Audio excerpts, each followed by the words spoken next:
स्वागत है आप सभी का एक नए अभ्यास में। आज हम लोग पढ़ने वाले हैं अभ्यास 8B जो है वर्ग समीकरण। इसमें हम वार्तिक प्रश्नों का अध्ययन करने वाले हैं। तो चलिए शुरू करते हैं।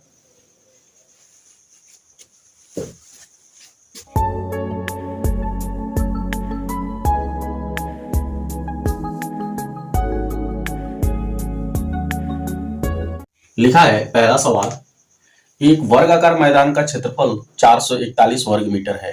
मैदान का परिमाप ज्ञात कीजिए। सबसे पहले हम लिख लेते हैं यहाँ पे हल। यहाँ पे जो दिया हुआ है उसे लिख लीजिए। लिखा है वर्गाकार मैदान का क्षेत्रफल 441 वर्ग मीटर है। तो लिखेंगे आप वर्गाकार मैदान का क्षेत्रफल बराबर 441। आप ऐसे भी लिख सकते हैं इसको। तो वर्ग का परिमाप ज्ञात करने के लिए सबसे पहले मुझे उस वर्ग की एक भुजा ज्ञात करनी होगी। भुजा, अब ये आप समझेंगे यहाँ पे जरा सा। वर्ग का मतलब होता है जिसके आमने सामने की भुजाएं या साइड क्या बराबर हो। उसी साइड को हिंदी में भुजा कहते हैं, अंग्रेजी में उसको साइड बोलते हैं। तो यहाँ पे हमें एक साइड चाहिए ताकि हम इसका परिमाप ज्ञात कर सकें। अब वो परिमाप कैसे ज्ञात करेंगे मैं आगे आपको बता रहा हूं। तो एक भुजा कैसे ज्ञात किया जाएगा आइए हम लोग यहाँ देख लेते हैं। वर्गाकार मैदान का क्षेत्रफल या वर्ग का क्षेत्रफल होता है भुजा का वर्ग। भुजा का वर्ग का मतलब एक साइड का वर्ग, या साइड को आप मान सकते हैं कि वो साइड क्या है, एक्स वाई जेड कुछ भी है, ये भी आप मान सकते हैं इसको। यानी कोई भी चर पद आप ले सकते हैं। तो या तो हम यहाँ लिखें भुजा का वर्ग, या हम लिखें साइड का वर्ग, या हम लिखें ए का वर्ग, या हम लिखें एक्स का वर्ग। वर्ग का मतलब स्क्वायर। तो अब हम यहाँ लिखेंगे एक्स का स्क्वायर, यानी ये है वर्गाकार मैदान का क्षेत्रफल का फार्मूला होता है भुजा का वर्ग या किसी भी साइड का स्क्वायर। बराबर दिया हुआ है 441। अब हम यहां से स्क्वायर को इधर पक्षांतर करते हैं, या आप ऐसे कह सकते हैं कि हम इन दोनों पक्षों का वर्गमूल ज्ञात करते हैं। तो स्क्वायर को जब यहां पक्षांतर करेंगे तो ये 441 को रूट के अंदर बंद कर लेगा इस तरह से। अब x बराबर जब आप निकालेंगे तो यहाँ पे जो 441 लिखा हुआ है इसका अभाज्य गुणनखंड करेंगे और यहां से इसका वर्गमूल ज्ञात कर लेंगे। आप अगर डायरेक्ट जानते हैं कि इसका वर्गमूल क्या होगा तो लिख सकते हैं। तो आपको इसका गुणनखंड निकालना पड़ेगा। तो गुणनखंड करने के लिए हम देखेंगे कि यह किससे कटता है। तो यहाँ इकाई के स्थान पर 1 लिखा हुआ है, ये 2 से नहीं कटेगा। हम संख्याओं को जोड़ के देखते हैं क्या ये 3 से कटता है। तो 4 4 8 1 9, 3 3 का 9, यानी ये संख्या पूरी की पूरी 3 से कट जाएगी। तो हम लिखेंगे यहाँ 3 एकम 3, 4 में से 3 गया, 1 शेष बचा तो ये 14 हो गया। 3 चौको 12, 14 में से 12 गया तो 2 बचा तो ये 21 हो गया। 3 सते 21। यहाँ देख लीजिए क्या ये फिर 3 से कटेगा। तो 7 4 11 12, फिर 3 से ये कट जाएगा। 3 चौको 12, 14 में से 12 गया 2 बचा तो ये 27 हो गया। 3 9 27। अब यहां देख सकते हैं आप 7 7 49 और ये 7 एकम 7, यानी 441 का जब स्क्वायर रूट हम निकाले तो मिला हमें 3 गुणे 3 गुणे 3 गुणे 7 गुणे 7, 2 2 का जोड़ा बनाए, यानी 441 का वर्गमूल इन दोनों जोड़ों में से एक एक लिखने पे मिला, यानी 3 सते 21। ये इसका वर्गमूल हुआ। तो हमें x बराबर मिला कितना, 21 मीटर। ये हमने यहाँ पे x का मान निकाल लिया, या एक भुजा निकाल लिया इस वर्ग का, यानी एक तरफ का क्या है 21 मीटर का है, जो वह मैदान है वर्गाकार मैदान। ठीक है। तो अब हमें इसका परिमाप निकालना है। तो लिखेंगे वर्ग का परिमाप बराबर होता है भुजा गुणे 4। भुजा का मतलब साइड 4। तो भुजा क्या है 21 है और इसमें 4 का गुणा कर दिया गया, यानी ये मिला 4 एकम 4, 4 दूनी 8, यानी ये 84 मीटर इसका क्या होगा, परिमाप होगा। ये हमारा आंसर है। लगे रहिए, सवाल समझ में आएगा, बिल्कुल आएगा। और पढ़ना ही आपकी सबसे बड़ी जिम्मेदारी है, इसके अलावा आपको जिंदगी में कोई काम नहीं है। अब आइए हम लोग देख लेते हैं सवाल नंबर 2। लिखा है एक आयताकार बाग की लंबाई और चौड़ाई में अनुपात 3 संबंधी 2 है। यदि बाग का क्षेत्रफल 600 वर्ग मीटर है तो उसकी लंबाई और चौड़ाई ज्ञात कीजिए। अब पहले आप जान लीजिए कि आयत क्या होता है और आयताकार कोई खेत या कोई मकान या कोई कमरा कैसे होता है, जिसके आमने सामने की भुजाएं क्या हो, बराबर हों, यानी आमने सामने के जो उसके साइड्स होते हैं वो आपस में बराबर हों। ठीक है, तो कहा जाएगा ये जो आकृति बनी है ये आयताकार है या रेक्टेंगुलर है। तो कह रहा है कि बाग की लंबाई और चौड़ाई में अनुपात कितना है, 3:2 का है। हम लिखेंगे हल। माना बाग की लंबाई बराबर 3 दिया हुआ है, आप मान लीजिए कि बाग की लंबाई, ये रेशियो दिया हुआ है, ये उसका मान नहीं है तो आप मान लेंगे कि ये क्या है, 3x है। और चौड़ाई उसका रेशियो 2 दिया है, यानी मान लीजिए ये क्या है, 2x है। आगे लिख रहा है यदि बाग का क्षेत्रफल 600 वर्ग मीटर है तो यहां लिख लेंगे आयताकार बाग का क्षेत्रफल 600 मीटर स्क्वायर या 600 वर्ग मीटर भी आप लिख सकते हैं। ठीक है, अब आयत का क्षेत्रफल क्या होता है, लंबाई गुणे चौड़ाई, यानी आयत का क्षेत्रफल बराबर आप लिखेंगे, इसका फार्मूला होता है लंबाई गुणे चौड़ाई। तो लिखेंगे यहां लंबाई गुणे चौड़ाई बराबर 600 मीटर स्क्वायर दिया हुआ है। अगर मान लीजिए कि ये जो आकृति दिया हुआ है इसकी लंबाई और चौड़ाई दिया हुआ है, मान लीजिए कि ये 5 मीटर है, इसकी लंबाई और इसकी चौड़ाई है 4 मीटर। आपसे क्या है कि इस आकृति का क्षेत्रफल बताइए, तो आपको क्या कर लेना है, अपना मीटर उठाना है और इसकी लंबाई को नाप लेना है और इसकी चौड़ाई को नाप लेना है। आपसे कोई खेत नापने के लिए कहे, कमरा नापने के लिए कहे, तो आप क्या करेंगे, उस कमरे की लंबाई को नापेंगे और उसकी चौड़ाई को नापेंगे और दोनों का गुणा कर लेंगे तो आप बता देंगे, ठीक है, कि यह कितना स्क्वायर फीट या कितना स्क्वायर मीटर का क्षेत्रफल इसका है। तो इस तरह से लंबाई और चौड़ाई का गुणा किया गया है तो उस आयताकार बाग का क्षेत्रफल कितना मिला है, 600 मीटर स्क्वायर मिला है। तो यहाँ पे लंबाई आपने लिखाई है कितना है, 3x है, गुणे चौड़ाई आपने लिया है 2x, बराबर ये कितना है, 600। 3 दूनी 6 और x का x में गुणा हुआ तो x का स्क्वायर हो गया, बराबर 600। x स्क्वायर बराबर जब आप निकाले तो ये 6 पक्षांतर हो गया, आगे वह 600 में डिवाइड कर देगा, यानी 6 से ये 100 बार में कट गया 600, यानी x स्क्वायर बराबर आपको मिला 100। अब यहां से x बराबर सिर्फ निकालेंगे तो स्क्वायर यहाँ पक्षांतर हो जाएगा तो ये स्क्वायर रूट हो जाएगा, आप देख रहे हैं ना। तो यहाँ x बराबर जब यानी 100 का वर्गमूल अब आप निकालेंगे तो कितना होगा, 10 मीटर। ठीक है, इस तरह से आपने क्या निकाल लिया, x का मान याद कर लिया। अब आप लिखेंगे बाग की लंबाई, तो लिखेंगे लंबाई बराबर आपने माना था 3x है तो लिख लीजिए यहाँ 3 गुणे x का मान कितना है, 10, तो 10 तिहाई 30 मीटर हो गई इसकी लंबाई। अब यहाँ चौड़ाई आप निकाल लेंगे, तो चौड़ाई आपने दिया था 2x, तो 2 गुणे x का मान 10 है, लिख लीजिए 2 दहां पे 20 मीटर, ये हो गई उसकी क्या, चौड़ाई। तो यही आपसे पूछ रहा था और ये क्या है, हमारा आंसर भी है।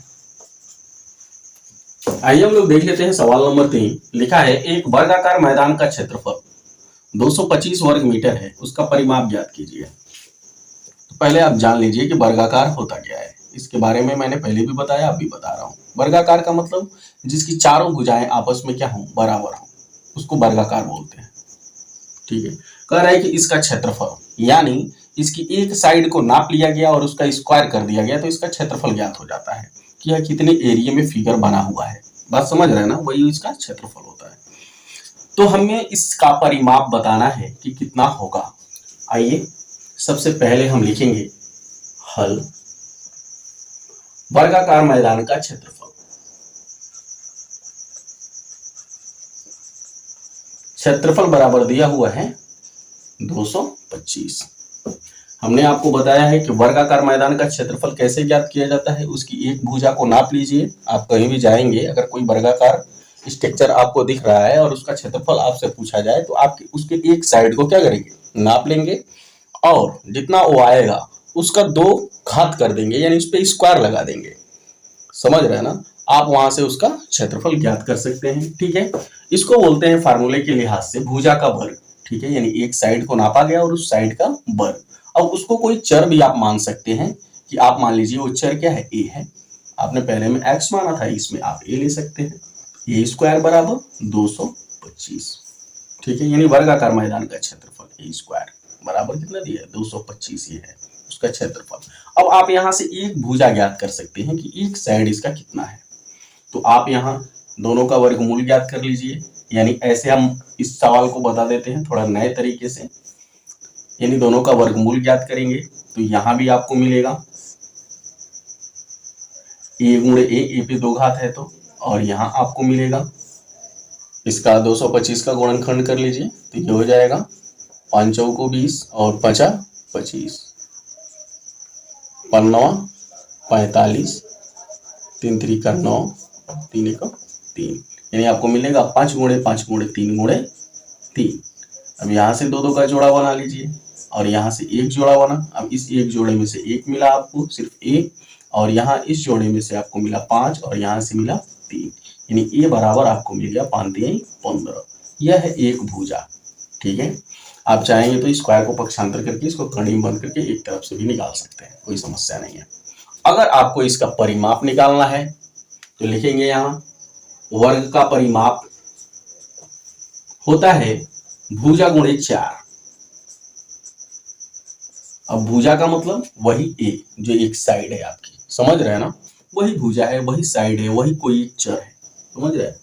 तो यहाँ पे लिखेंगे जो आपने ज्ञात किया है एक भुजा, यानी 15 गुणे 4, यानी 15 चौको 60 मीटर इसका क्या होगा, परिमाप होगा। यही हमारा आंसर है। आइए हम लोग देख लेते हैं सवाल नंबर 4। लिखा है कक्षा 8 के 144 शिक्षार्थियों को पंक्तियों में इस प्रकार खड़ा करना है कि प्रत्येक पंक्ति में उतने ही शिक्षार्थी हों जितनी की कुल पंक्तियां हैं। पंक्तियों की संख्या ज्ञात कीजिए। अब आप एकदम ध्यान से इस सवाल को समझेंगे, थोड़ा सा भी इधर उधर हुआ सब मिस हो जाएगा। अब देखिएगा, मान लीजिए आप प्रेयर में खड़े होते हैं, सुबह सुबह जाते हैं तो स्कूल में, तो प्रेयर में जब खड़े होते हैं, ठीक है, तो वहां पे जितनी लाइन लगवाई जा रही है, इस सवाल के कहने का मतलब समझिएगा। अब एकदम प्रेयर में आप मत चले जाइए, ठीक है, आप मेरी बात को समझिए। यानी जितनी लाइन लगवाई जा रही है, मान लीजिए कि आपके स्कूल में 5 लाइनें लगवाई जाती हैं, ठीक है, तो इस सवाल के हिसाब से हर लाइन में 5 लड़का खड़ा होना चाहिए। बात समझ रहे हैं ना। तो इस सवाल के हिसाब से जितनी लाइनें हों उतने ही हर लाइन में बच्चा भी खड़ा होना चाहिए। बात समझ रहे हैं ना। अगर मान लीजिए कि आपके स्कूल में 100 लाइन लगवाया जा रहा है, ठीक है, तो हर लाइन में 100 बच्चा खड़ा होना चाहिए। तो वही बात यहां कह रहा है कि प्रत्येक पंक्ति में उतने ही शिक्षार्थी हों जितनी की पंक्तियों की कुल संख्या है। बात समझ रहे हैं ना। यानी दोनों ये क्या है, शिक्षार्थी और पंक्तियां क्या है, बराबर होनी चाहिए। तो आप लिखेंगे यहां हल माना पंक्तियों की संख्या बराबर शिक्षार्थियों की संख्या। शिक्षार्थियों की संख्या, देखिए कह रहा है दोनों बराबर हो, बराबर x हमने मान लिया। जैसे पंक्तियों की संख्या जितनी होनी चाहिए उतनी ही शिक्षार्थियों की संख्या होनी चाहिए। दोनों हमें ज्ञात नहीं है, हमने मान लिया यहाँ पे कि क्या है, x है। तो शिक्षार्थियों की संख्या और पंक्तियों की संख्या के गुणनफल के बराबर क्या है, 144। अगर मान लीजिए अंडा का ट्रे देखें आप कभी, नहीं देखें तो अब जाके ध्यान दीजिएगा। अगर अंडा आपको गिनना है कि एक ट्रे में कितने अंडे हैं, तो आपको एक एक अंडे गिनने की जरूरत नहीं पड़ती अगर ज्यादा समझदार हैं आप तो। यानी एक लाइन में 6 अंडे रखे होते हैं और लाइनें कितनी होती हैं, कुल 5 लाइनें होती हैं। तो आप क्या करते हैं, 6 अंडे एक लाइन में हैं और कुल लाइनें 5 हैं, ठीक है, तो आप क्या करते हैं 5 6 30। आप जान जाते हैं कि उस ट्रे में कितने अंडे हैं, 30 अंडे हैं। तो यहां पर भी वैसे ही है। अगर मान लीजिए कि पंक्तियां x है और हर पंक्ति में x ही बालक खड़ा है, देखिएगा यहाँ पे माना पंक्तियों की संख्या क्या है, हमने x माना और प्रत्येक पंक्ति में x ही बालक खड़ा है, ठीक है। यानी पंक्तियों की संख्या और बालकों की संख्या का गुणा कर लिया जाए तो हम ये जान जाएंगे कि यहाँ पर कुल कितने लड़के खड़े हैं इस हिसाब से। यानी आप लिख सकते हैं यहाँ पे कि शिक्षार्थियों की संख्या गुणे पंक्तियों की संख्या बराबर क्या हो गया, 144। अब यहाँ x और x का गुणा हो गया तो x स्क्वायर हो गया और यहाँ 144। अब आप दोनों का वर्गमूल ज्ञात कर लेंगे, या आप स्क्वायर को पक्षांतर करके इस संख्या को स्क्वायर रूट में बंद कर लेंगे। अब यहाँ देखिए स्क्वायर को पक्षांतर कर देंगे यहाँ पे, तो 144 रूट में बंद हो जाएगा, यानी x बराबर आप इसका गुणनखंड कर लेंगे। 144 का गुणनखंड देख लीजिए, 2 सते 14, 2 दूनी 4, 2 तीन 6, 2 छके 12, 2 एकम 2, 2 अठे 16, 2 9 18, 3 त्रिका 9 और 3 एकम 3। जोड़ा बना लीजिए, एक जोड़ा, फिर 2 का एक जोड़ा बना और 3 का एक जोड़ा बना। हर जोड़े में से एक एक संख्या लिखेंगे तो आपको मिलेगा 2 गुणे 2 गुणे 3, 2 दूनी 4 3 12। ठीक है, यानी 144 का वर्गमूल कितना होता है? 12 होता है। डायरेक्ट अगर आप जानते हैं तो लिख सकते हैं यहाँ पे। यानी आपको क्या प्राप्त हुआ कि 12 पंक्तियां हैं और प्रत्येक पंक्ति में 12 ही शिक्षार्थी खड़े हुए हैं। यहाँ अगर x की जगह पे आप 12 और यहाँ x की जगह पे आप 12 रख के 12 और 12 का गुणा करते हैं तो 12 12 144 आपको मिल जाता है, जो बात मैं आपको बता रहा था। तो आप लिख लेंगे यहाँ पे पंक्तियों की संख्या बराबर 12। यह हमारा क्या है? आंसर। आइए हम लोग इस चैप्टर का अंतिम सवाल यानी 5वां सवाल देख लेते हैं। लिखा हुआ है कि किसी संख्या के वर्ग का 3 गुना 192 है, संख्या ज्ञात कीजिए। हल। पहला काम लिखिए, माना वह संख्या, एकदम घबराइए मत, लिख दीजिए माना वह संख्या बराबर क्या है? x है। अब पहला शर्त हमसे कह रहा है, यहां लिखेंगे फर्स्ट शर्त या पहला कंडीशन जो भी होगा। अब यहां देखेंगे लिखा है किसी संख्या के वर्ग का 3 गुना, माना वह संख्या क्या है? x है। x के वर्ग का 3 गुना यानी गुणे 3 बराबर क्या है? 192 है। देखिएगा इस तरह से कह रहा है कि किसी संख्या के वर्ग का 3 गुना यानी गुणे 3 क्या है? 192 है। तो इसको लिख लीजिए व्यवस्थित, 3x स्क्वायर हो जाएगा ये, और ये हो जाएगा 192। अब यहाँ पे आप x स्क्वायर बराबर निकालेंगे आप, तो ये 3 पक्षांतर होके जाके 192 में भाग कर देगा।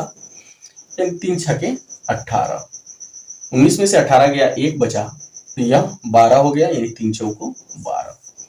x स्क्वायर बराबर आपको मिला 64।